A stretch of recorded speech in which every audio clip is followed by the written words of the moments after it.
We've been doing a little bit of it's called a series, I guess. We've been going through a series looking at this really controversial, impacting, powerful verse that Jesus said. He said, "I am the way, the truth, and the life. There's no way to the Father except through me." And we've been asking ourselves, like, what does this actually mean? And we've spent 4 weeks just looking at the first bit, "I am the way," which is the longest I've ever spent on a section of a verse. But today we're going to jump straight into the part 2 where it says, "I am the truth." And I've been wondering, what does that mean? How can Jesus be the truth? How do we know the truth? What is truth in our lives, and how does this all work? And this is something I've been thinking about this week, and I thought it would be fun to start today with a game. Anybody here like games? Yeah, no, okay. Wherever Becky is, you do not have to play. For everybody else, if you've got your paper, you can write down your answers. It's a true or false quiz. And I want to see who gets the most answers right. So question number 1, you can write it on your cards actually. We've got little welcome cards. Feel free to use those. Question number 1, true or false? Chameleons change their color to fit in with their surroundings. True or false? Chameleons change their color to fit in with their surroundings. True or false? There's only 2 choices. It's a quick answer. Question number 2. Sugar makes kids go hyper. True or false? All you parents out there. True or false? Sugar makes kids go crazy. True or false? Question number 3. Vikings love to wear horned helmets. True or false? I mean, in general, like when they're going to the pub, they like to wear a horned helmet. When they're going to war, when they're preaching, they have to wear the horned helmet. You bring the word of the Lord. Question number 4. If you've got a cold, vitamin C will make you better. Vitamin C is a cure for a cold. True or false? True or false? Vitamin C will help your cold. Question number 5. Penguins. How gorgeous is that picture, right? Penguins mate for life. Did you know this? Is it true? Have you heard this? True or false? Penguins mate for life. Okay, you got your answers? I'm going to go through really, really quickly. And the truth is, none of these are true. Not a single one was true. So just quickly put your hand up if you got those all right and you knew that none were true. You're like, I saw what he was doing. I played this game before. Not one was true. Do you know what the most heartbreaking is? This one. I mean, look at that little penguin. It's not true. They'll probably stay together for a year and then next year they'll go and find someone else. It's really sad. So many people get this tattooed on their bodies, and I don't want to tell them that it doesn't mean what they think it means. They do, because they mate for life, and it's a sign of commitment, apparently. I mean, other people get weirder things tattooed on them, like elephants and stuff like that. Anyway. Sorry, that was a personal joke. The point is, we all believe stuff that isn't true. Every single one of us does. And actually, sometimes when we're confronted with stuff, even stuff which is a little bit not that important, doesn't affect us that much, it does something. It frustrates us. It drives us mad. I remember telling a parent a little while ago that kids don't go hyper when they take sugar. And they got angry at me. They were like, no, they really, really do. I've seen it in my kids, but scientifically they've studied it and they've proven that sugar does not make your kids go hyper. And it's so funny how people get so attached to things that they believe, even though they might not even matter that much. We get frustrated, we get annoyed, And we want to hold on to the things that we think are true, and yet the reality is we all have things in our life that aren't true. And a lot of the things that we believe in our life, they're not the small things, they're actually the big things. And what do you do when you've been holding on to a lie which is a big thing in your life, and then that gets confronted? What happens if you've been believing something about your identity that isn't true? You know, like, I don't know, my only value is how strong I am. I've got to be the strong one here. I've got to be the one who looks out for everyone else. That's not true.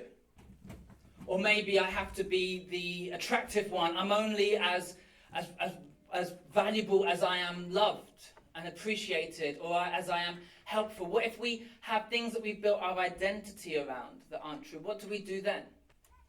Or what if it's things about our future that we've believed?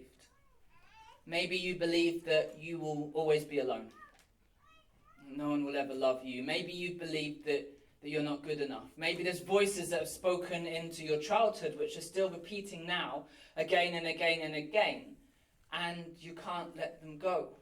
How do we let go of big lies in our life if we find it so difficult when even a small lie is confronted?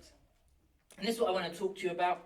I'm going to start by praying because I really believe that God wants to speak to some of us today. And then we're going to go straight into the book of John. If you've got your Bible or you've got a phone, you can be looking up John chapter 18. And we'll go there in just 1 minute. But let me start with some prayer. Lord God, we want to be a people of truth. You know, we don't want to be afraid of truth. We want to know truth. And it can be so hard to see truth in the middle of all of the chaos and all of the thoughts and all of the opinions.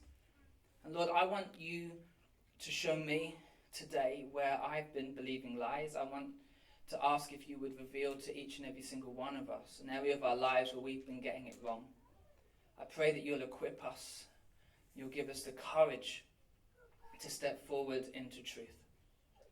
And we could see you clearly and know your will and your way for our lives. Amen. Amen. So there's a story in John chapter 18, which we're just going to jump into. And in this story, it's right towards the end of Jesus' ministry, and he's been arrested, and he's been on trial in front of the Jewish leaders, and that went really badly, and they want him to be executed, but they don't have the authority to do it themselves. So they've taken him to the Roman governor, Pontius Pilate, and they've asked Pontius Pilate to judge, to make a decision about what the truth is about Jesus. And so this is what he says, verse 34, John 18. Then Pilate went back to his headquarters and called for Jesus to be brought to him. Are you the king of the Jews? He asked him. And Jesus replied, is this your question, or did others tell you about me?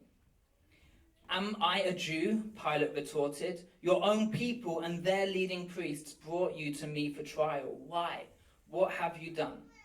Jesus answered, my kingdom is not an earthly kingdom. If it were, my followers would fight to keep me from being handed over to the Jewish leaders, but my kingdom is not of this world. Pilate said, so are you a king? And Jesus responded, you say I'm a king. Actually, I was born and came into the world to testify to the truth. All who love the truth recognize that what I say is true. And Pilate philosophically replies, well, what is truth? What even is truth? And I think that's a really good question.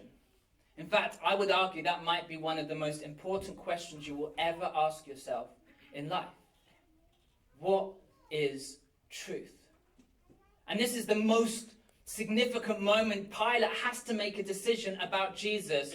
Who is he? What does he mean? How is this going to affect our lives? What is the truth? And this isn't a neutral topic. This is something which everybody has an opinion about.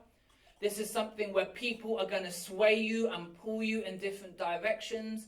Everybody wants you to see the world through their lens. They want you to believe their truth. And I think that we're in a time in history when we are exposed to more varying ideas, more streams of information, more thoughts than we ever have done before. And it's so easy to get confused, to get lost. What is truth?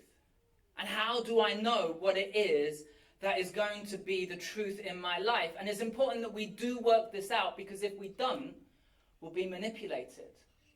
We'll allow people to speak into our lives and pull us into directions that we were never supposed to go, that aren't helpful for us. We'll get lost, we'll get tangled, we'll get tied up, we'll get frustrated, because we don't clearly know how to identify truth.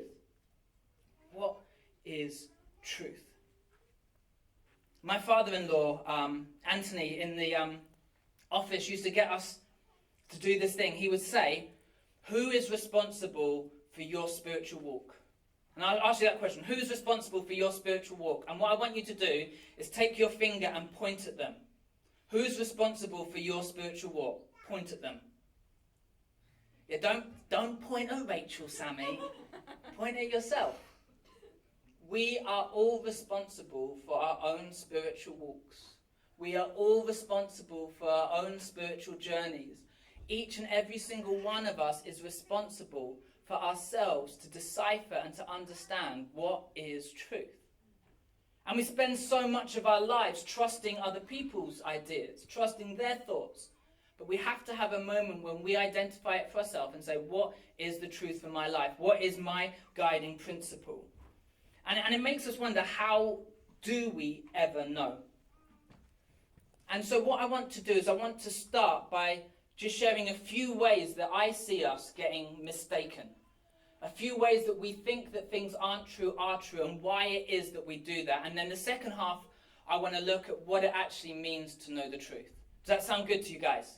Are you with me? Are you interested? Yeah. Okay, good. Because that would have been awkward if you said no. But let me start. How is it that we get so lost in things that aren't true? And there's a book that I read recently by a guy called Daniel Kahneman, and it's called Thinking Fast and Slow.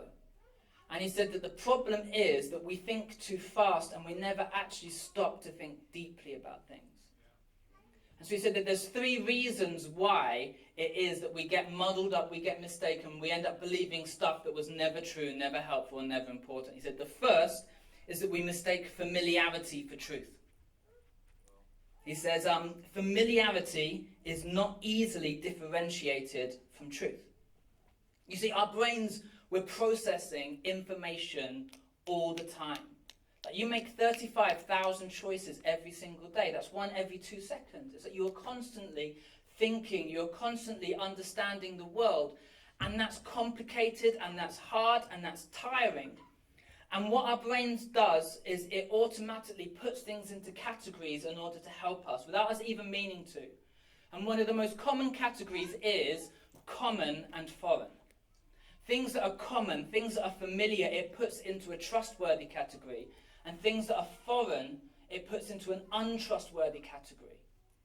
And so if you want somebody to believe an argument, what you don't need to do is to be that persuasive. You don't need to be logical. You need to be frequent.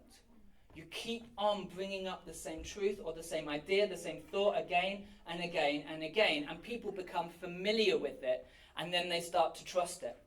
It's a little bit like I went to America when I was 20, and I was in this tiny little theater, and this young guy jumps up and he says, I've invented these shoes and I've got this amazing vision, and for every shoe that I sell, I'm going to give another shoe to somebody in Brazil or in South America.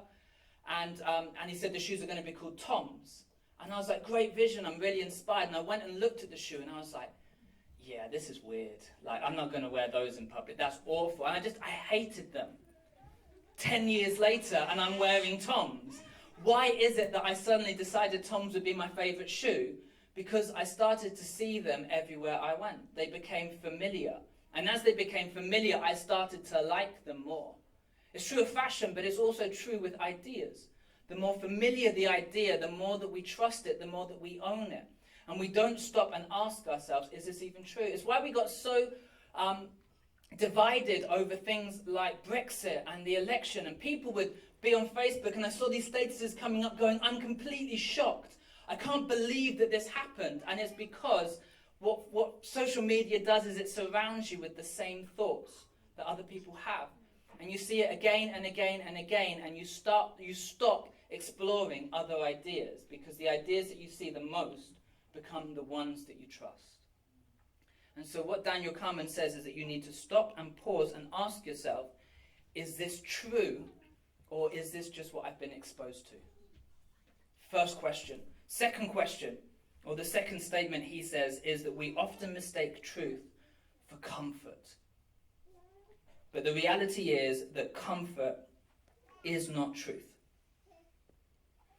How many people here know that losing is disproportionately more painful than gaining? Now think of it this way. You earned a lot of money this month. I don't know what you get paid. Let's assume you get paid about £100 a month. And you've worked really hard for your £100. At the end of the month, you got your £100 paycheck. How happy will you be with that paycheck? Pretty happy, right? And then what would you feel like if the next day you got a bill for £100? You'd be mad. You'd be gutted. You'd be frustrated because losing £100 is more painful than gaining £100. It works the same way in every area of your life. There was this university and they did a test. And they said to their students, here's a gift of a coffee mug. And they gave all the students in this class coffee mugs. And they said, how much would you be willing to sell your coffee mug for? And the students all came up with their prices and they averaged it out and they worked out that the students wanted about £5 each per coffee mug. I'll sell you my coffee mug for £5. They then went to the next group of students in the next class and they said, here's a £5. Who wants to buy a coffee mug? How much would you be willing to buy that coffee mug for? Their average price was £2.50. The same coffee mug, except they valued it as double. Why did they do this? The reason is the moment that you own something, it becomes more valuable. The things that you have mean more to you than the things that you don't have. The reason why it's harder to lose that money than gain it is because you had that money, it was yours, and then you lost it. It's true of our stuff, but it's also true of our relationships. When you have a relationship and you lose it, it's far more painful than when you get that relationship and the joy it brings in the first place. And so we condition ourselves to be afraid of loss, of rejection, of having people turn their backs on us. And I think that the reason for this is that our brains interpret relational pain in exactly the same way as physical pain. The part of your brain that feels pain when you get hit is exactly the same part of your brain that experiences pain when you get dumped. And that's why someone rejects you literally hurts like being slapped in the face. And so what we do is we condition ourselves to not experience pain, to not experience loss. And that causes a problem when we have a truth which is not a popular truth. We have a truth which other people aren't going to like. And what we find is that we start to contradict our own wisdom and our own logic. And we start to question ourselves because we don't want to lose the relationships. We don't want to lose the pain. And the reality is it's because comfort becomes more important to us than truth. We would rather hold on to a comfortable lie than to take up an uncomfortable truth. But comfort is not truth. And so he says, Daniel Kahneman this is, he says we need to stop and ask ourselves, is this truth or is this just easy? The third way that we get muddled up and we mistake a lie for a truth is through our instincts, and we need to realize that our instincts are not truth. Your gut, your emotion, that snap judgment that you make is not the same thing as truth. There's this amazing story that I heard a while ago about two young men who happened to stumble upon the cure for a rare disease. And so they took it to the medical community and they said, look guys, we've worked it out. We found out the cure to this disease. And all the doctors looked at them and they were like, what, you two? You're not doctors, you've not been to medical school, you've not studied. You're telling us that you just accidentally stumbled upon the answer to this disease, which professionals have been spending years trying to work out, and you just got it right. You just guessed and it was okay. They're like, there is no way. And for years, the medical community just shunned them. And they didn't even engage with the information because they'd made a snap judgment about these guys. And so it took years and years for the truth of this cure to come out. And eventually somebody took a chance on them and realized that they were right. And now this cure is in like popular hospitals around wherever, you know what I mean? It's out there. People can get this cure. But it took so long because people believed their instincts about them. And this is what we do. We meet people and we make snap judgments. You've done this already. You've done this about me. Within a couple of seconds, you've decided, is this guy somebody who I can listen to? Is this guy somebody who's going to say something that's going to be helpful to me? And you've made a decision about me. And then you have now lived out that decision. Despite whatever I've said since, whether it was good or bad, what we do is we make a decision and then we filter out anything that goes against that decision. We get tunnel vision because we just want to see the truth of what we thought that we knew. And this is so damaging for relationships. It's why you can have somebody who you hated at first become your best friend. Because you made a snap decision about them. And you need to know that your emotions are not the same as the truth. That the way that you're feeling doesn't mean that that's the full situation. That there's more information, there's more ideas, there's more that's happening there, which we need to dig into to fully understand the truth. See, the truth can never be threatened by more information. If you're scared about getting more information, then it's probably not the truth. It's probably that you're trying to hide yourself from having something which disagrees something that you decided that you already believe. Truth is never threatened by information. So truth is not what is most frequent and familiar. The truth is not what is the most comfortable. The truth is not our gut instincts. So what is the truth? How do we discern what is the right thing to do? What is the right thing to believe? What is the right direction? And this is why what Jesus says helps me personally so much. He says, you say I'm a king, but actually I was born to come into the world to testify to the truth. All who love the truth recognize what I say is true. He says, I'm here to testify to the truth. Jesus says there is truth. Truth exists. Truth is real. Truth is literally. Truth can be defined. You know, your people come up to you and you're like, well, that's great. I know that you believe in God. I know that you believe in Jesus. That's fantastic. That's your truth. But it's not my truth. But that is impossible. You can't have your truth and my truth. It's impossible. Either it's true or it's not.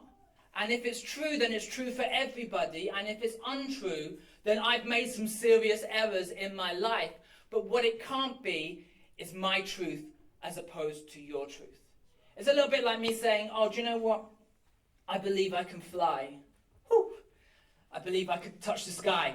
And I can believe that, right? But that can't be my truth. Because if I believe that and I walk to a cliff and I jump off that cliff, I'm either flying or I'm falling. Do you see what I mean? It's either one thing or another. It's either true or it's a lie. There has to be truth and it has to be real. Truth exists. But the difficulty isn't whether there is truth or whether there isn't truth. The difficulty is actually how do we even know what is true? And this is a profoundly difficult question, which is probably too difficult for a Sunday morning, because the moment you start asking the question, it's like you end up in a black hole. You start saying, well, how do I know anything is true? How do I know that the earth is round and we don't live on flat land? How do I know that you are all here and this isn't a dream or my imagination? And what ends up happening is we start to become like philosophers with pipes who are kind of talking about Nietzsche and Descartes and going, well, I don't know that anything exists really. Because how do I know that this isn't just my imagination and that I'm not just in an insane asylum and you're not all... How do we know that we're not in the Matrix? And we start talking in these weird ways and it's not really helpful. We end up in this place where we actually have to say, if we really strip back, we don't know. I mean, I might say I know that the world is round. That feels like a solid fact. But how do I know? Well, I know because I've seen photos, right? But how do I know that those photos aren't made on Photoshop? Well, I don't. But I mean, I trust somebody else knows, and that somebody else took that photo. But how do I know that they're not right or they're not lying? It's like you end up in a position where you strip back and you strip back and you strip back, and it's like, how do I actually know anything? It's why Descartes does say, he says, actually, you can't know anything. He says, all I know is that God is real and that I'm thinking right now. He says, I can't trust my eyes because my eyes have deceived me. I can't trust my thoughts because my thoughts have deceived me. My ears have deceived me. People have deceived me. How do I know anything is true? And he gets into this black hole. And it's kind of crazy and it's dark in there. And I want to pull us a little bit out because I think that we can know truth. But what I want you to realize is that truth ultimately is an extension of trustworthiness. One of the most famous philosophers is a guy called David Hume, and he says, you can't know anything. All you have is belief. All you have is belief. At some point in your life, you have made decisions about who or what you're going to believe about every aspect of your life. Somebody has said something, your senses have told you something, you've taken the information and you've made a decision about who or what you believe. Truth is an extension of trustworthiness. You see, truth isn't about the data, it's not about the facts, it's not about the information. Truth is about trustworthiness, which is why Jesus is able to say, I am the truth. Because what he is really saying is that there is nobody who you can trust more than me. In every situation, whether it's easy or hard, he's saying, you can trust me. I will show you the truth. He says, what I say is the truth. I am the truth because I am the most trustworthy thing in your life. And what you find is that when you choose Jesus, when you follow Jesus, you step into the truth. And the more that you know the truth, the more that you discover who you are. The more that you discover what the world is really like, the more that you find help and hope and love and life and joy, all of this flows the more you step into the truth that is Jesus. Jesus will reveal your identity. He will reveal your purpose. He will reveal insights into every situation. The more that you step into him, Jesus is truth. But the thing that he says that I think I personally find the hardest is the order in which we encounter truth. He says this, he says, if you hold on to my teaching, you're really my disciples, and then you will know the truth. Do you get the order of that? He says, if you obey my teaching, then you will know the truth. That's the order. You see, I find that when I'm in a difficult situation in life, what I want to do is to know the truth first, and then I can make the right decision. It makes sense, right? I'll have a doubt about something. I'll be frustrated, and I'll say, well, if I could just know if this is right, then I'll step into it. God, tell me, be clear. Should I do this or should I do that? Should I be living this way or should I be living that way? Maybe you've been sitting in church and somebody said something, you're like, oh, that challenges me. Should I change my life based on what they said? If only I knew it was true. And I think that at this moment, there's two types of people. The first type of person, they're like, I have this doubt, I have this problem, and I have this dilemma, and I can't move until I resolve it. I won't push forward until I know the answer. And the problem with that is you find that you are just standing there wrestling with that doubt again and again and again. You find that you don't move forward, you don't get insight, you don't get revelation, you just get stuck. I think there's a second type of person. And this type of person experiences exactly the same doubts. They experience exactly the same dilemmas, exactly the same problems, except when they get it, they say, God, I don't know what this is. But what I'm going to do is I'm going to step forward and trust that as I'm walking with this doubt in my hand, that you're going to reveal the truth to me. Jesus says that the truth always comes after trust.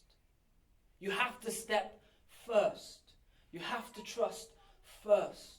You have to push in first, and it's only when you do that you start to experience the truth. Revelation comes after the step of faith, not before. He says, take one step. Believe what I say. And I will reveal my truth to you. I think that there's one key to watching the walls of your life fall down, to seeing chains broken, to stepping into more freedom, to stepping into more life, to stepping into more joy. And what that key is to start believing the truth of Jesus' words above what you can see in the situations around you. It can be crazy and it can be scary, but the moment you step into it, you start to then encounter the one who is truth. There's this beautiful story of Peter. I talk about it quite a lot because I just love this story.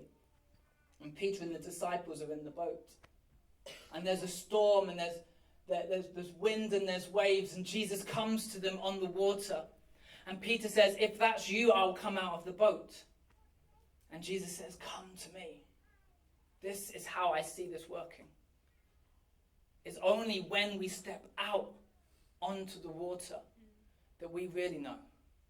That's the only moment when we actually know whether we're going to sink or whether we're going to float, whether Jesus actually is who he said he is when I put my trust into his hands. We need to make decisions in life where we say, even though I've got doubts, even though I don't know how this is going to work out, even though this could be catastrophic if it goes wrong, I'm going to choose to step into trust. And I believe that as I do, I will have everything else that I need as I'm walking. Trust precedes truth. But here's the third thing. You need to trust, then you get truth. But just getting truth isn't enough. See, I don't believe that truth is as powerful as interpretation. It's interpretation that defines the way that that truth is going to impact your life.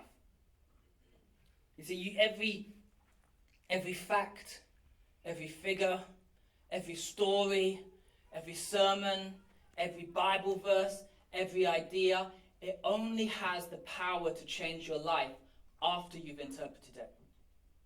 It's the interpretation that defines the power of the truth in your life. I think that this passage is crazy because Pilate is there and he literally says to Jesus, you are the king. He's speaking the truth, and yet he doesn't understand the truth. He's interpreting it in this small, literal way about Jesus being the king of the Jews, and he misses the fact that Jesus is the king of the universe. So as Jesus is identifying who he is to Pilate, Pilate is missing it because he hasn't interpreted the truth well. Truth finds its way to the depths of our souls only when we've interpreted it. That's where the power comes into your life. I know most of you. I don't know all of you. I don't know what your week's been like. I don't know if it's been walking on sunshine or whether it's been the valley of the shadow of death. I don't know if you've been like straightening your hair and listening to emo music and reciting poetry this week, or whether it's been amazing. But I do know that whoever you are, you will have seasons of both. I mean, maybe not the emo thing, but you'll definitely have good seasons and bad seasons. I think that the truth is most of us, we don't live in the lowest moments and we don't live in the highest moments. We live somewhere in between most of the time. Between who we were and who we're supposed to be. Between where we've been and what we hope for. I think that we're all on a journey. And when life comes, when storms hit you, when it's difficult, those things don't have the power to destroy your life, but your interpretation of them does. You see, when someone comes and attacks you, it's your interpretation of that attack that will define your response. When someone comes and prays for you, it's your interpretation of that prayer that will define how you change your life afterwards. It's not the storms, it's not the trials, it's not the frustrations. Interpretation has power. And this is why it matters so much that Jesus says, I am the truth. Because what he is saying is, not only am I the truth, but I am the guide to the truth. I will give you the truth and I will help you to interpret this truth. Because he's a person, you can have a relationship with the one who is the truth. And so you receive the truth and you also are able to interpret it through Jesus. Last thing I want to say is the truth can never be passive. It can't be passive. Like 11 years ago, me and Emma got married, and it was a beautiful day. Not long afterwards, we traveled together. Our first trip as a married couple was to Canada. And we went to see some friends get married. And I remember in Canada driving on these big, wide roads in this big, wide car, and they had the road signs at the top of the roads as we went down. And everywhere we went, I found like I couldn't quite work out where to go. It was like we'd get to the road and I'd see the road sign too late and then we'd have missed the turning. And I felt really frustrated by it. I felt like I wasn't quite in the zone. I didn't really know what was wrong. And then while we were on this trip, the pastor of the church, this amazing guy called Ed, like a proper Canadian pastor, he says to me, "Do you want to go out and hunt some bears?" And I was like, "Yes, I do." And so we got on the back of his quad and he got some guns and I was like, wow, this is happening. This is going to be amazing. And so we went out and he said, well, all I want to do is find some bears for you. We're going to go and look for bears. And this is before The Revenant came out, so I didn't realize what could happen. I was like way chilled. And we got out there in the middle of nowhere in Canada and he would go, "Look over there. There's a deer." And I'd be like, "Where?" Like, there's just like a bush. And then a couple minutes later, he'd be like, "Oh, look back there. There's another one, and there's another one. And can you see over the other side of that valley? There's an amazing stag there." And I was just like, where? Like, what was? And I was really frustrated. I was like, I think he might be like taking me for a ride. Like, this guy, is this like something they do to the English guys who come to Canada? I think he's playing a prank on me. I was so frustrated. I had a great day with him, but I didn't get to see a single anything. I just saw lots of trees. The quad bike was fun, but I missed everything that I wanted to see, and he saw everything. So when I get back, I went to Specsavers, and I got my eyes tested. And they said, "You need glasses." And I said, "Your mum needs glasses." And they said, No, you need glasses." I was like, "No, I don't need glasses." I said, "I've got perfect vision." And they were like, "No, your vision is impaired." And I was like, "Your mum's impaired." No, I didn't. But I went too far. But I was adamant that I had perfect vision. And then they gave me these glasses and I put them on. And honestly, I was like, wow. Like, is this how people see the world all the time? It was amazing. Like, there was clarity. You know, when you watch football, you can actually see the ball moving on the pitch. I didn't know that until that moment. That was new to me. I remember walking out of Specsavers and I was just like reading stuff. I was like, that's what those words say. It was beautiful. And it wasn't like I hadn't seen everything before. It was all there. And yet in that moment, everything became clear. Everything suddenly made sense. When I was driving that car, it didn't feel quite so dangerous anymore. And I realized that what had happened was that I'd grown up in an area, I'd just become familiar. I'd just become familiar with all the roads, all the journeys, all the things around me, that I just knew what to expect. But I wasn't looking, and I wasn't seeing. And that moment was like the moment when my sight came for the first time. But you know what would have been crazy? What would have been crazy is if I'd have gone home and thrown away the glasses. Like, why would I have done that? Why would I encounter truth and then not act on it? Why would I be able to see and then stop using the thing that gave me sight? Yeah, I think we do this. I think that we do this all the time. You know, the Bible, if you're a Christian, the Bible is what gave us hope. Because it tells us the story of Jesus. It says that God loved the world so much. Not this perfect world, not this world that's got it all together, this messy, broken world. It said he loved this world so much that he gave his son. So that whoever believes in him doesn't need to perish, but can have everlasting life. And if you're a Christian, you believe that. I mean, that's at the center. But I think that that's true in every aspect of our lives as well. I think that we have so many areas of our lives where it's like we're still perishing. We're still frustrated. And it's because we take off our glasses and we stop looking at those areas through the lens of Jesus.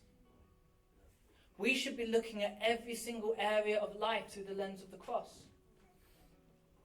What Jesus did, how does that affect your marriage?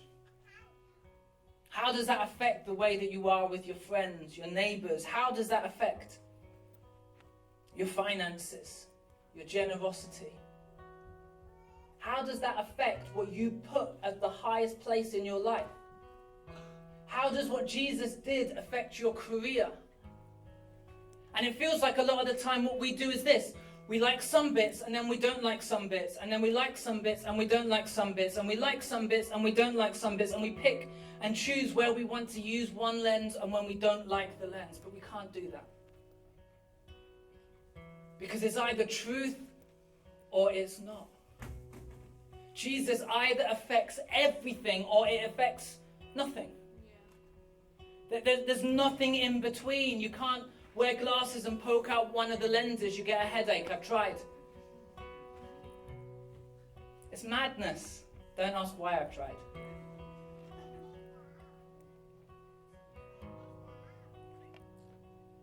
When we meet Jesus, it has to change everything.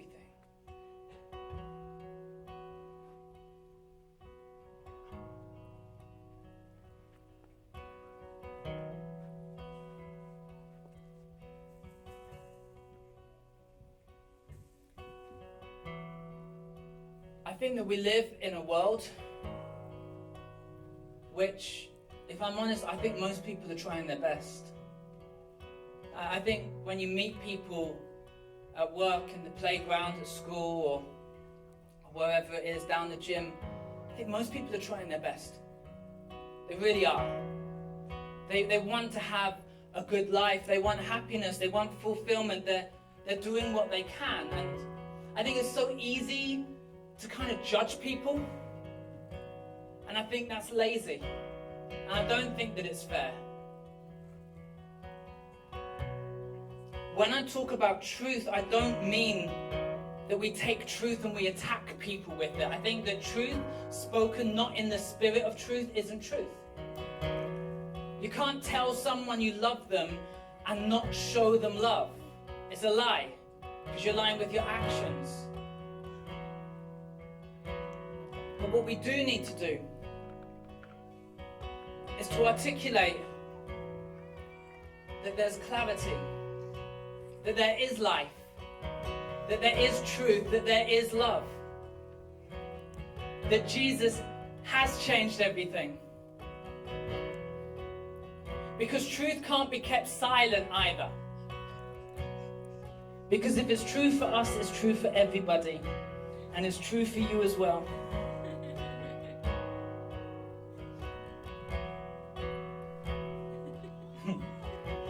I want to finish today with a pause. I've purposefully not given us a list of application today like I have done recently. I want to just take a moment and what I would like us to do is to just ask God to reveal to us. Is there a place where I've been thinking something that isn't even true? Have I been believing a lie that actually has taken me somewhere I never wanted to go? It could be something you've been believing about yourself. It It could be something you've been believing about your future. Maybe you're stressed, maybe you're scared, maybe you're worried. Maybe it's something you've been believing about your security. Maybe your anxieties have been lying to you, but you've been believing it. I think that one of the biggest dangers we can have is when we have these thoughts that aren't true and we speak them out loud, because we create a culture of familiarity where then it becomes even harder to discern whether they were ever true or not.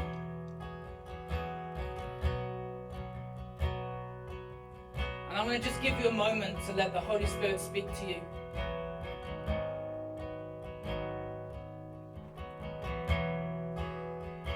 And I want to warn you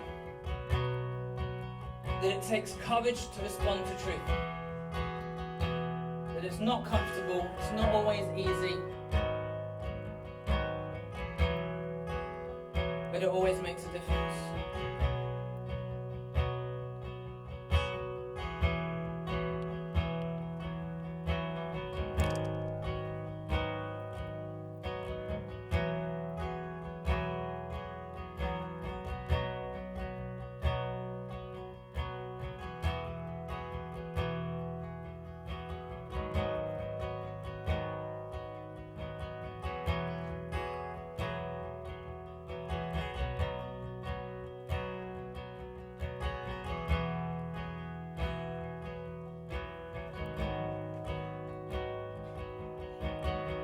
Please stand with me.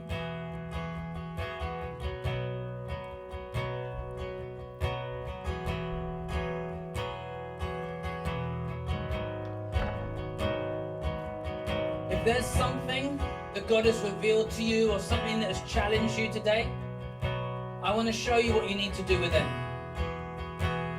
If you've been believing a lie that goes this way, that's telling you one thing about you, what you need to do is you need to stop and you need to decide what is the action that walks in the opposite direction to that lie.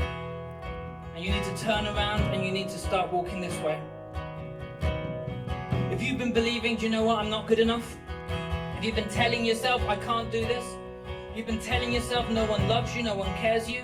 What you need to do, even if you don't feel it, even if you don't believe it yet, you need to turn around and tell yourself the opposite. You need to say, I am loved. People do care for me. I am enough. I can do this. There is more. God is with me. There is hope. Jesus is working on my behalf even when I can't see it. I do believe that the best is ahead, and I believe that there is so much more. We need to start saying these opposite things. If you've been believing that your wife doesn't care for you, that your relationship is moving apart, that it's getting harder, you need to turn in the opposite direction. Start telling her how much you love her. Start building her up. Start sending her flowers. Book in date nights. Move in the opposite direction to the lie that you've been believing. And you will start to see the opposite future emerge.